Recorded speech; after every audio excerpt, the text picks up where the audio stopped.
Australia has an astounding 29 million super accounts and only 20 million adults and teenagers aged 15 or more. 1 in 3 of our accounts are unwanted multiples. Minister for Revenue and Financial Services, Kelly O'Dwyer. Photo, Alex EllinghausenThe insurance fees are particularly egregious. 1 in 4 of us with insurance through superannuation don't know we've got it and are unlikely to claim.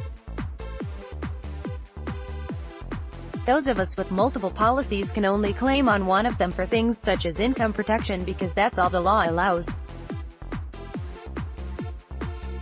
More absurdly, premiums for policies that include income protection continue to be deducted from the accounts of people who are out of work, diluting their accounts by forcing them to pay to protect income they don't have.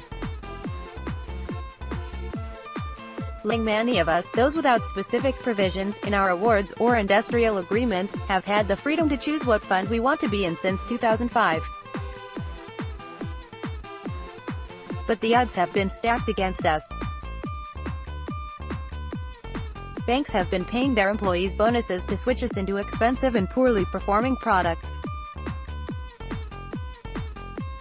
They've been paying our financial advisors commissions to do the same thing, and providing attractive banking terms to employers prepared to do the same thing. Those of us who try and examine the market for ourselves are presented with a deliberately large and bewildering array of more than 40,000 individual products. The Commission says the more complex the product, the lower the return the fund selling it is able to offer because the less likely we are to understand it. So badly do the bank-owned funds perform that, taken together, they deliver their members a shocking 4.9% less than would plain vanilla funds offering the same mix of asset classes and facing the same costs and taxes, an achievement that's almost impossible to explain, although very large fees and using some of the funds as dumping grounds for poorly performing products might form part of the explanation.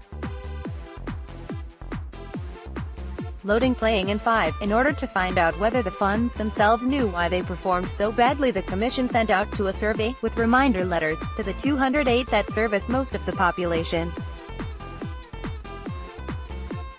Only 114 responded.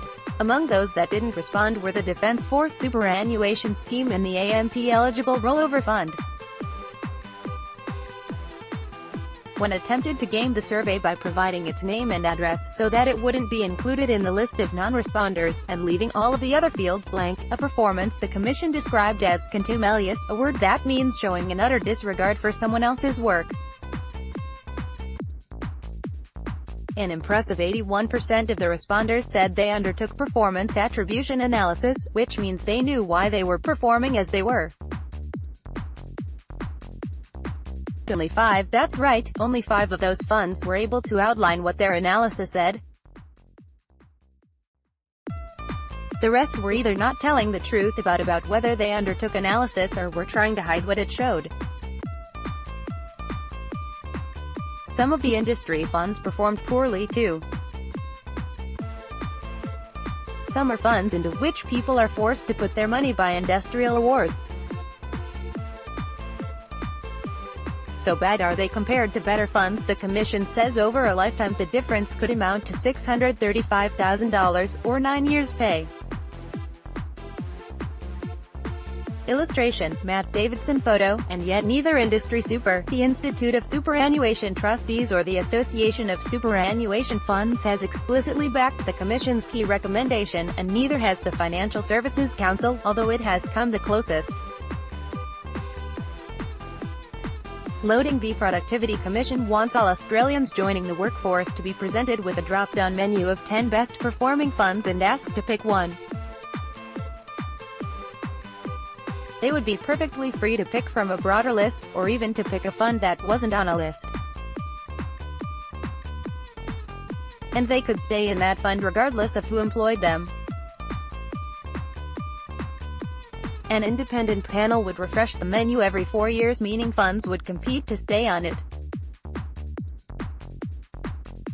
Financial planners would have to show clients the list as well. Denied an inflow of conscripted or diluted new members, the bad funds would close. Yet their representatives oppose it. They have expressed caution. They say our system is world-class. They say the Productivity Commission is badly misguided. I reckon it's got their number. Peter Martin is economics editor of The Age.